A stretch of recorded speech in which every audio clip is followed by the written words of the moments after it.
Okay, right. So, so far we have bound growth factor receptor binding protein 2 to these phosphorylated tyrosine residues on the intracellular domain of our growth factor receptor, or our receptor tyrosine kinase, which, by the way, is often abbreviated to an RTK. So if you ever see people referring to RTKs, it doesn't refer to, I don't know, Roller Coaster Tycoon or anything like that. It refers to receptor tyrosine kinases. Okay, onwards with the story then. So we've got growth factor receptor binding protein 2 binding to our phosphorylated tyrosine residues on the intracellular domain of our growth factor receptor. Now what's going to happen is another protein is going to come and associate with that. And this protein is known as SOS. S-O-S. Okay, right. And what SOS does is it's going to convert RAS GDP into RAS GTP. So it's going to activate a G protein. Okay, so let's introduce this G protein then. So there is a G protein known as RAS, R-A-S. Okay, and RAS in its inactive state is bound to GDP, as indeed all G proteins are. So it's bound to GDP in its inactive state. Now, basically, the enzyme, the protein SOS, once it has bound to the growth factor receptor binding protein 2, it's going to start converting RAS GDP into RAS GTP. So basically, what it's going to do is it's going to chop off that GDP molecule. It's going to bind GTP to the RAS instead, so it's going to get the GTP just from the cytoplasm, and therefore what it's going to start creating is this RAS GTP molecules. Okay, so overall, what we have now got to is that by binding the growth factor to our growth factor receptor, we have got a rise in the RAS GTP levels within the cell. Okay, let me just move this up and then we'll continue the discussion. Now, what does the RAS GTP that has gone up in the cytoplasm actually cause? Well, it basically goes and binds to an enzyme known as RAF. So, let's say this is RAF here, and RAF is a kinase enzyme. So this is RAF down here. What colour shall I colour RAF in? I'll colour it in pink.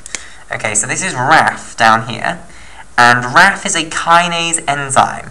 It's also sometimes called the mitogen activated protein kinase, but I'll discuss why in a moment. Okay, so RAF kinase rather is going to be activated when RAS GTP binds to RAF basically. So this is RAS GTP coming in over here, and it is now bound to our RAF kinase enzyme.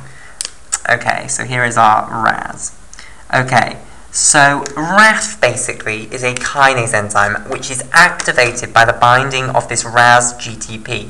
So now that it's active, it's going to phosphorylate proteins. And in particular, what it's going to do is it's going to phosphorylate a protein known as the MEK protein. Okay, and so I'll draw this here.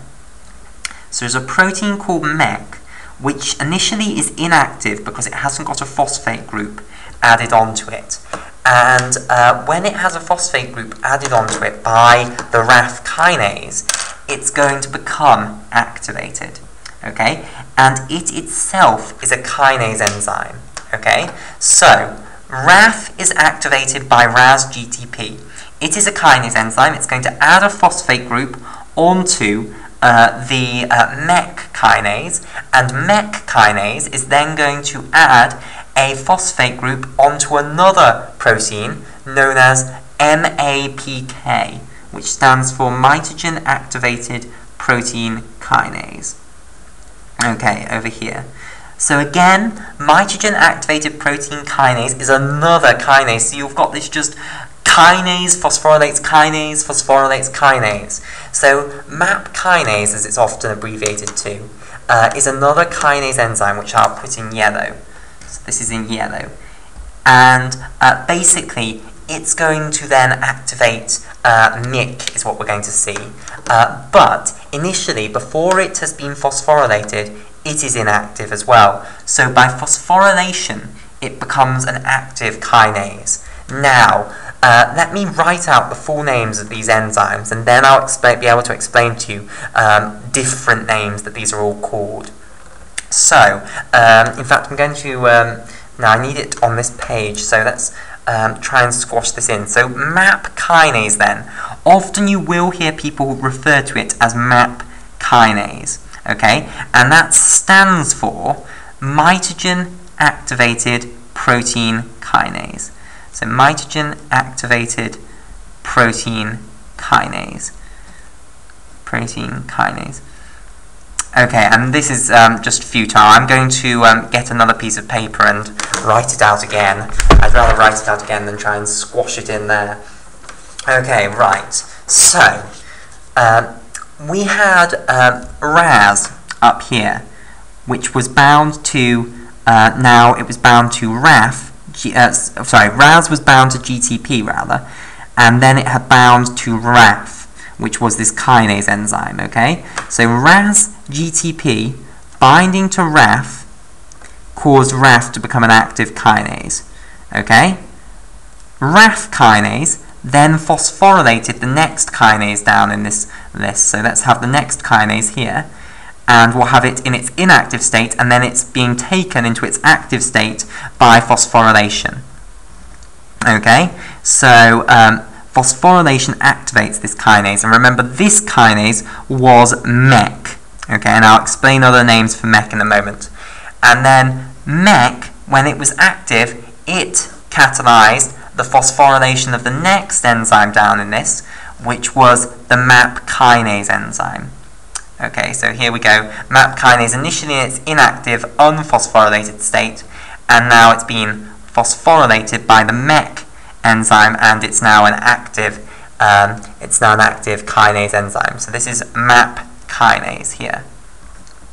Okay, often denoted MAPK for short, and there are lots of other names for it, which is what I want to go over now. So, other names then for MAP kinase. Its full name was mitogen activated protein kinase. Its other name, the other reason it's also called MAP kinase, is that sometimes you'll also hear it referred to as the microtubule associated protein kinase. That's another reason it's called this MAPK protein kinase. Okay, so MAP kinase can stand for mitogen activated protein kinase.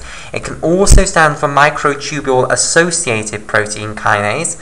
Other names, it can also be called ERK. You will sometimes see MAP kinase, MAPK, called ERK. And basically ERK stands for extracellular signal signal regulated kinase. Okay, and if you think about it, that is indeed what it is, because it's being regulated by extracellular signals, and namely those extracellular signals were growth factors. Extracellular signal regulated kinase. Okay, so people often call this pathway the MAP kinase ERK pathway, so the MAPK/ERK pathway, and basically they don't mean that it's either MAP kinase or it's ERK, they mean that those are the two different names for this same protein. So they are all different names for this same protein. Now, MEC also has a bunch of other names. MEC is also sometimes referred to as the MAP kinase. So you can see it referred to as MAP kinase. So it would be referred to as MAP kinase. And the reason it's called that is because it is the kinase enzyme before the MAP kinase enzyme. So it's the kinase which is phosphorylating the MAP kinase. So that's why it's called the MAP kinase, because it's the kinase for the MAP kinase. On that subject, people would also sometimes denote, instead of writing MAP KK, instead they would write MAP and then 2K to denote that it's got these two Ks here. Okay, so in full, this would stand for the mitogen activated protein kinase. And finally, the RAF kinase, so up at this level, RAF kinase, can also, by people who are just getting silly, can also be referred to as the MAP kinase, because it's the kinase for the MAP kinase. It's the kinase for MEK. So it's sometimes referred to as MAP, and people don't generally want to write KKK because it reminds us of a horrible part of history. So instead, people will generally write MAP3K, and occasionally you do see people refer to RAF as MAP3K. So don't let that confuse you. Okay, right. So this is how we end up activating the MAP kinase. Yes, the names are the most confusing bit, the fact that there's so many names for all these different things, and therefore if you type in this pathway, you'll get loads of different flow diagrams up, and they'll all have different names, and you think, are they all referring to different pathways? And they're not, they're just using different names for the same proteins. So that's all very confusing, and it's why, in my opinion, people don't like this pathway. Okay, now, what we need to look at is what this MAP kinase enzyme actually does. And basically, it's going to phosphorylate MYC, but we'll talk about that in the next